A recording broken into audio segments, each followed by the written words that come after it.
অবশেষে আন্তর্জাতিক অপরাধ ট্রাইব্যুনালে শেখ হাসিনার বিচার কাজ একটি মামলার বিচার কাজ শেষ হলো, রায় ঘোষিত হলো। দীর্ঘ অপেক্ষার পরে সেই সকাল 11টা থেকে অপেক্ষা ছিল সবার, কিন্তু কোর্ট বসতে বসতে সেটা 1:45 হয়েছে এবং রায় ঘোষণা শেষ হতে হতে প্রায় 3টা বেজেছে। অর্থাৎ 2 ঘন্টারও বেশি সময় ধরে, 2.25 ঘন্টা সময় ধরে রায় পড়ে শোনানো হয়েছে। 3টি ধাপে 3 জন বিচারক সেই রায় পড়ে শুনিয়েছেন এবং শেষ পর্যন্ত আপনারা তো জানেনই যে রায়ে শেষ পর্যন্ত পুরস্কৃত হলেন সাবেক আইজিপি চৌধুরী আবদুল্লাহ আল মামুন। তিনি রাজসাক্ষী হয়ে পুরস্কারটা যে পাবেন সেটা আগে থেকেই অনুমান ছিল এবং আমরাও বলেছিলাম যে তাকে হয়তো বেকসুর খালাস দেয়া হতে পারে কিংবা নামমাত্র শাস্তি দেয়া হতে পারে। শেষ পর্যন্ত তাই হলো যে নামমাত্র শাস্তি দেয়া হলো 5 বছরের কারাদণ্ড। শেখ হাসিনা এবং আসাদুজ্জামান খান কামাল দুজনেরই ফাঁসি দেয়া হয়েছে। শেখ হাসিনার বিরুদ্ধে 2টি অভিযোগ আনা হয়েছে,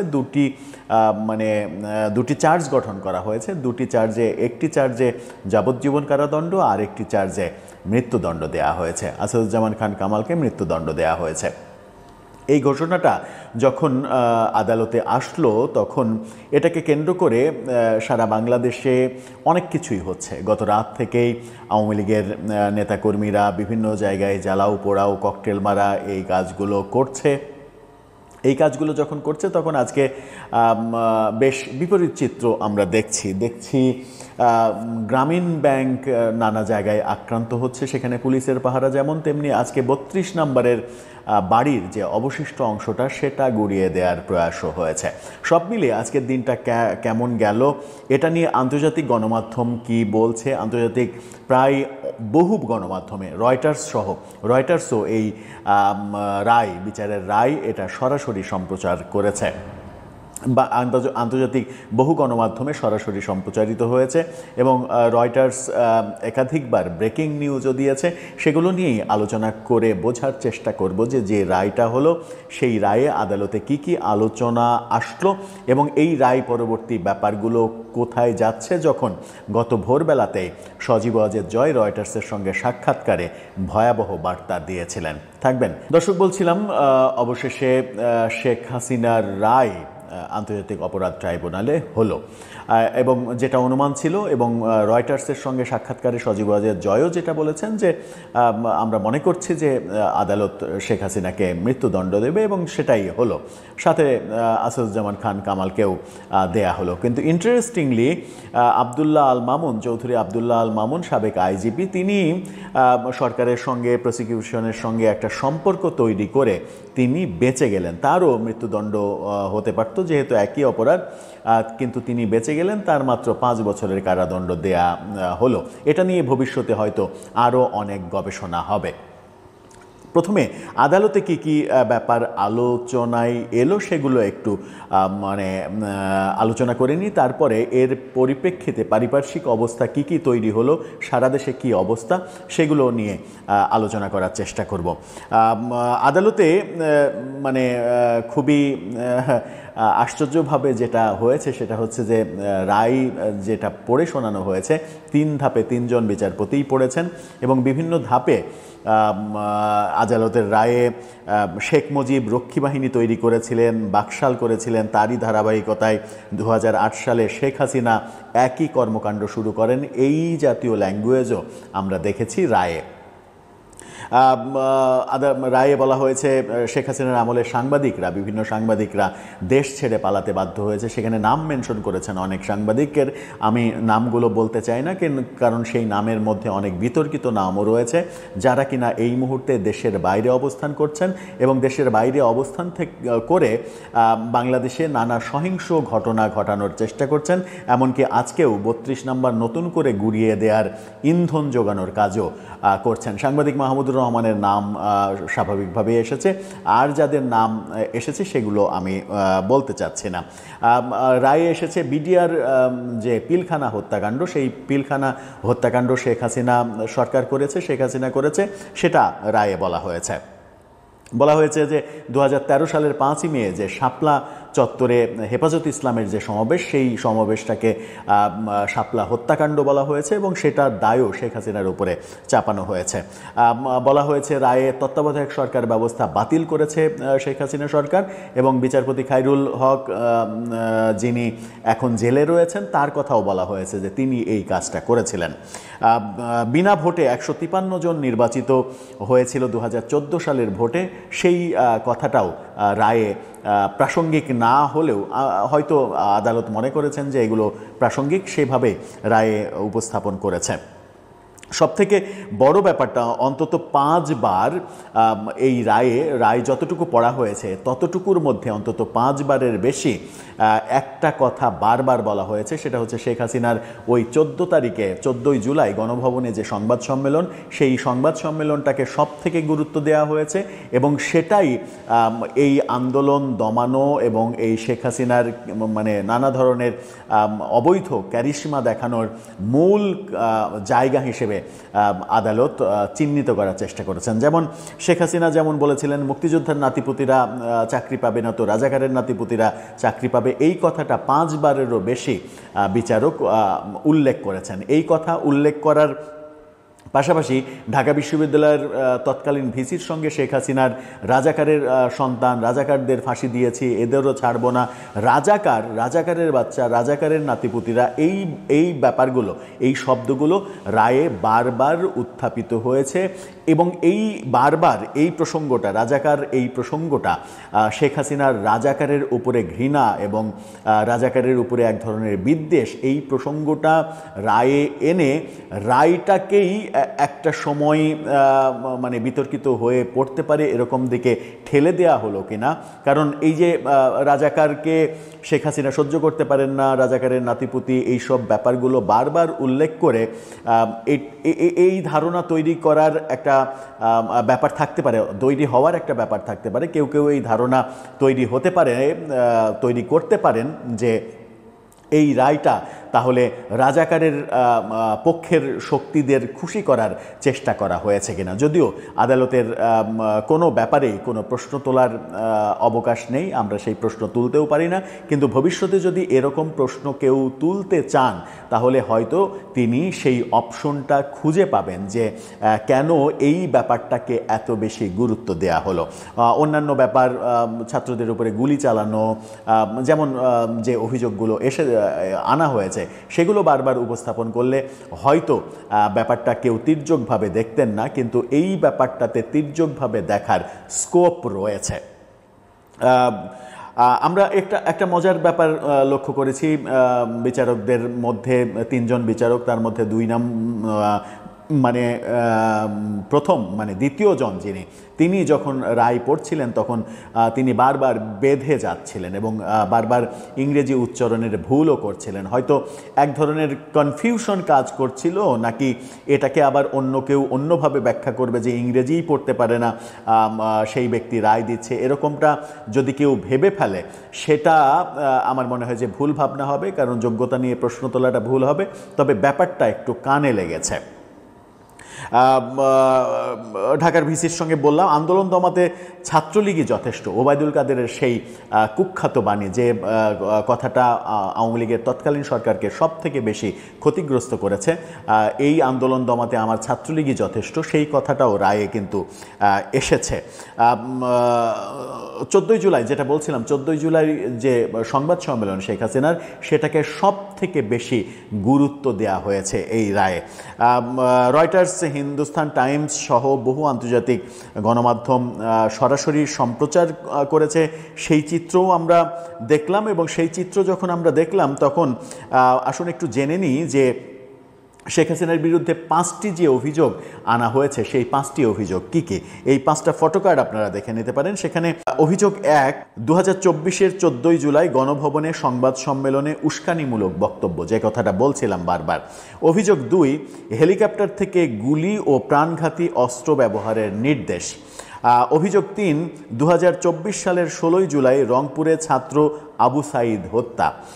অভিযোগ 4, 2024 সালের 5 আগস্ট চাংখারপুলে আনস সহ 6 জনকে হত্যা।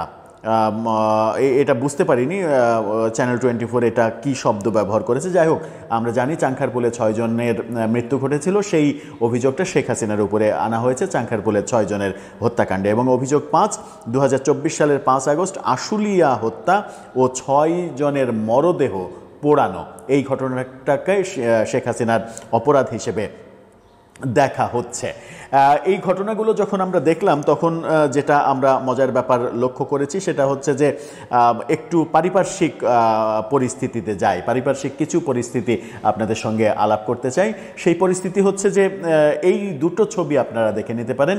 গ্রামীণ ব্যাংকের পুলিশ গ্রামীণ ব্যাংকের অফিস পাহারা দিচ্ছে এবং সেটাকে কেন্দ্র করে গ্রামীণ ব্যাংক তাদের সামাজিক যোগাযোগ মাধ্যমে যে পোস্ট দিয়েছে সেই পোস্টে তারা এক ধরনের আশঙ্কা ব্যক্ত করেছে যে সেখানে বলছে বাহিরে প্রশাসন, ভেতরে চিন্তায় মগ্ন, কি হতে যাচ্ছে ভবিষ্যতে, কিস্তিও আনা লাগবে, কতদিন প্রশাসন আমাদেরকে এভাবে পাহারা দিবে।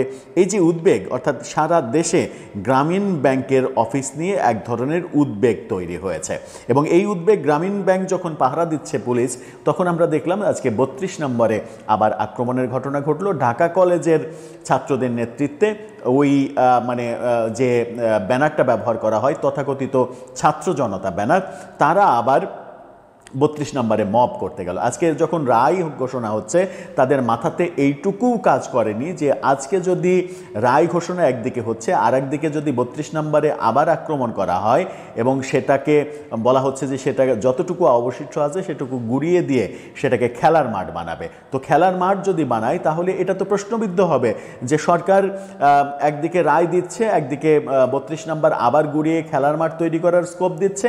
এই ব্যাপারগুলো পুরোটাই সাজানো নাটক, সরকারের সাজানো নাটক, সমস্ত দায়টা সরকারের উপরে যাবে। কিন্তু ইন্টারেস্টিংলি যেটা হয়েছে সেটা হচ্ছে যে 2টা বুলডোজার আনা হয়েছিল, বিদেশ থেকে ওহি এসেছে এই বুলডোজার আনার জন্য। বিদেশ থেকে কোনো একজন ওহি পাঠিয়েছেন যে বুলডোজার আনো, প্রতিনিয়ত স্ট্যাটাস দিয়ে দিয়ে সেই ওহিটা নাজিল করা হচ্ছে এবং 32 নম্বরে রীতিমতো রণক্ষেত্র হয়েছে। পুলিশ এবং আর্মি একেবারে রীতিমতো লাঠিপেটা করেছে, তাদেরকে সাউন্ড গ্রেনেড মেরেছে। এই ভিডিও চিত্রটা আপনারা দেখে নিতে পারেন। সেই ভিডিও চিত্রে স্পষ্ট যে সেনাবাহিনী, পুলিশ কিভাবে তাদেরকে ধাওয়া করেছে এবং তাদেরকে সেখান থেকে বের করে দিয়েছে। এমনকি আমরা একটা ভিডিওতে এরকমও দেখেছি যে বুলডোজারের নাট বল্টু খুলে ফেলেছে সেনাবাহিনী যেন সেটা কার্যক্ষমতা হারিয়ে ফেলে। এটা একটা ভালো লক্ষণ যে সরকার এইবার অন্তত আদেশ দিয়েছে যে কোনোভাবেই 32 নম্বরে যেন কোনো ধরনের মব তৈরি না হয়। এই যে ঠেকিয়ে দিয়েছে সেনাবাহিনী এবং পুলিশ, তাতে করে ওই তথাকথিত ছাত্র জনতা বেজায় খেপেছে যে আমরা আওয়ামী লীগ বিরোধী অ্যাকশানে যাচ্ছি, পুলিশ আমাদের সহযোগিতা করবে, আর্মি আমাদের সহযোগিতা করবে, সেটা না করে আমাদেরকে মারধর করছে, পিটাচ্ছে, এই দেখেন পিটাচ্ছে, এভাবে এই কথাও বলছে। কিন্তু তাদের মাথায় বিন্দুমাত্র এই জ্ঞানটুকু কাজ করছে না, যেটা তাদের ওই বিদেশি প্রভুদের মাথাতেও কাজ করছে না, যে এই কাজটা যদি তারা করে আজকে তাহলে পৃথিবীর সমস্ত গণমাধ্যমে এটা হাইলাইট হবে যে একদিকে রায় যখন হচ্ছে তখন এইদিকে এই কাজটা করতে সরকার প্রশ্রয় দিচ্ছে, আশ্রয় দিচ্ছে।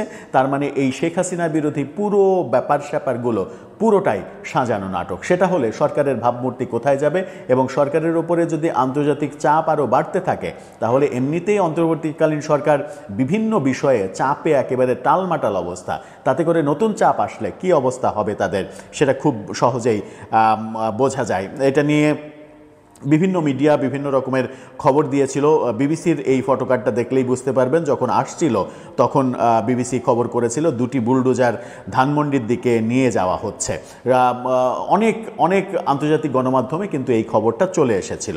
এদিকে আল জাজিরা একটা বেশ মজার একটা নিউজ করেছে। তারা এই বিচার, শেখ হাসিনার বিচার নিয়ে সর্বশেষ লাইভ আপডেট যখন দিচ্ছে তখন সে যে ছবিটা ব্যবহার করেছে আপনারা দেখে নিতে পারেন। সেখানে আইনশৃঙ্খলা রক্ষাকারী বাহিনী পাহারা দিচ্ছে, কিন্তু পেছনে শেখ হাসিনার একটা বিশাল ছবি, সেই বিশাল ছবি সহ এই ছবিটা তারা পোস্ট করেছে। আমি নিশ্চিত নই যে এই ছবিটা আজকের ছবি কিনা। সেখানে তারা লিখছে court verdict against top lead x PM Sheikh Hasina expected.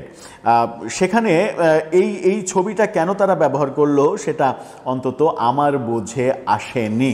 এদিকে এই রায়টা যখন হচ্ছে তখন দৈনিক যুগান্তর নিশ্চিত করছে যে ঢাকা শহরের প্রবেশদ্বার, দুইটা প্রবেশদ্বার, একটা উত্তরাঞ্চলে আর একটা দক্ষিণাঞ্চলের প্রবেশদ্বার, সেই প্রবেশদ্বার দুটো একেবারে রাস্তা ফাঁকা, অর্থাৎ তেমন কোনো গাড়ি ঘোড়া চলছে না। যুগান্তরের ছবি দেখলে আপনারা বুঝতে পারবেন, সেখানে তারা রাজশাহী অঞ্চল, রংপুর অঞ্চলের প্রবেশদ্বার এবং খুলনা অঞ্চলে, খুলনা, সাতক্ষীরা, গোপালগঞ্জ এই অঞ্চলের প্রবেশদ্বার পুরো ফাঁকা দেখাচ্ছে। অর্থাৎ যুগান্তরের এই ফটো দেখে খুব সহজেই মানে অনুমান করা যায় যে ব্যাপারটা খুব একটা স্বাভাবিক ব্যাপার থাকবে না হয়তো।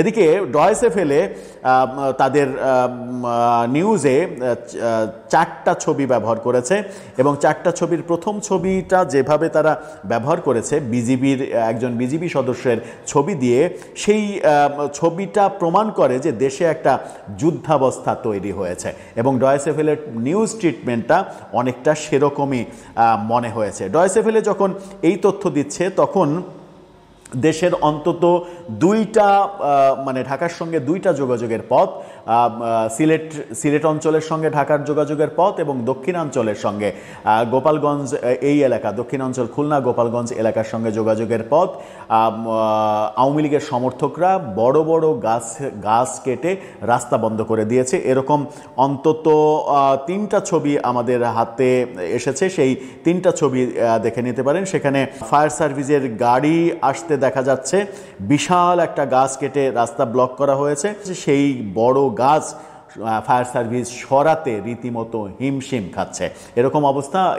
এই ছবি 3টা হচ্ছে সিলেট অঞ্চলের, ঢাকা সিলেট মহাসড়কের চিত্র। গোপালগঞ্জ অঞ্চলেও সেম এরকম অনেকগুলো জায়গায় এরকম পথ আটকে দেয়া হয়েছে। এই ঘটনাগুলো আমরা দেখছি।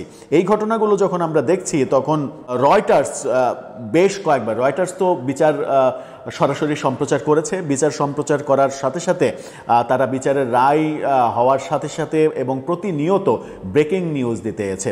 রয়টার্সের 2টো ফটোকার্ড দেখে নিতে পারেন। সেখানে ব্রেকিং নিউজ, শেখ হাসিনার অপরাধ, আদালত বলে যে তার অপরাধ প্রমাণিত, ঠিক সেই মুহূর্তে সাথে সাথে তারা ব্রেকিং নিউজ দেয়। সেখানে তারা বলে Bangladesh court convicted ousted prime minister Sheikh Hasina of crime against humanity, এই শিরোনাম দিয়ে তারা ব্রেকিং নিউজ দেয়।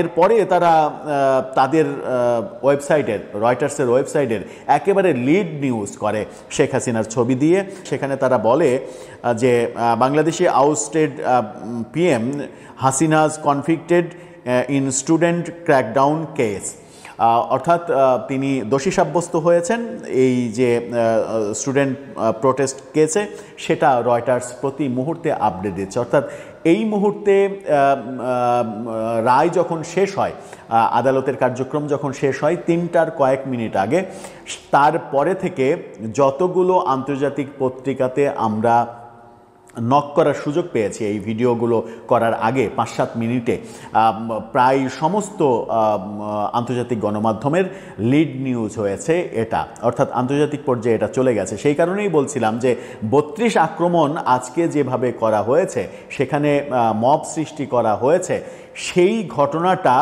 অনেক বেশি হাইলাইট হয়ে যেত যদি আজকে আর্মি এবং পুলিশ 32-এর মব না ঠেকাতে পারতো। মজার ব্যাপার হচ্ছে যে আপনি 32 ভাঙতে আসছেন, সেই 32 ভাঙাটাকে যদি প্রশ্রয় দেন তাহলে প্রশ্ন উঠত যে সারা দেশে আওয়ামী লীগের লোকজন, সম্ভবত আওয়ামী লীগের লোকজনই তো হবে, গ্রামীণ ব্যাংকে একের পর এক ককটেল মারছে, আগুন ধরিয়ে দিচ্ছে এবং সেই কারণে সারা দেশে গ্রামীণ ব্যাংকের কর্মকর্তাদের মধ্যে এক ধরনের অস্থিরতা বিরাজ করছে এবং সেখানে পুলিশ, গ্রাম পুলিশ নিয়োগ দিয়ে পাহারা দেওয়ানো হচ্ছে, রাষ্ট্রীয় টাকা খরচ করে গ্রামীণ ব্যাংক তাহলে পাহারা দেবে কেন? এই প্রশ্ন যদি কেউ করে ফেলে তাহলে কিন্তু সেই প্রশ্ন দেওয়ার কোনো উপায় থাকতো না যদি আজকে 32 নম্বরকে ছেড়ে দেয়া হতো মব বাহিনীর কাছে। দর্শক, সব মিলিয়ে শেখ হাসিনার এই বিচার, এখন যে আলোচনাটা শুরু হবে সেটা হচ্ছে যে প্রক্রিয়ায় বিচার হলো সেই প্রক্রিয়াটা স্বচ্ছ ছিল কিনা, সঠিক প্রক্রিয়ায় হলো কিনা এবং সঠিক প্রক্রিয়ায় হওয়া না হওয়া ব্যাপারে আন্তর্জাতিক মিডিয়াতে ব্যাপক বিশ্লেষণ হবে। এবং এই বিচারের ঘোষণার পরে সজীব ওয়াজেদ জয়ের যে আজ গত ভোরে রয়টার্সের সাথে দেয়া সাক্ষাৎকার, অর্থাৎ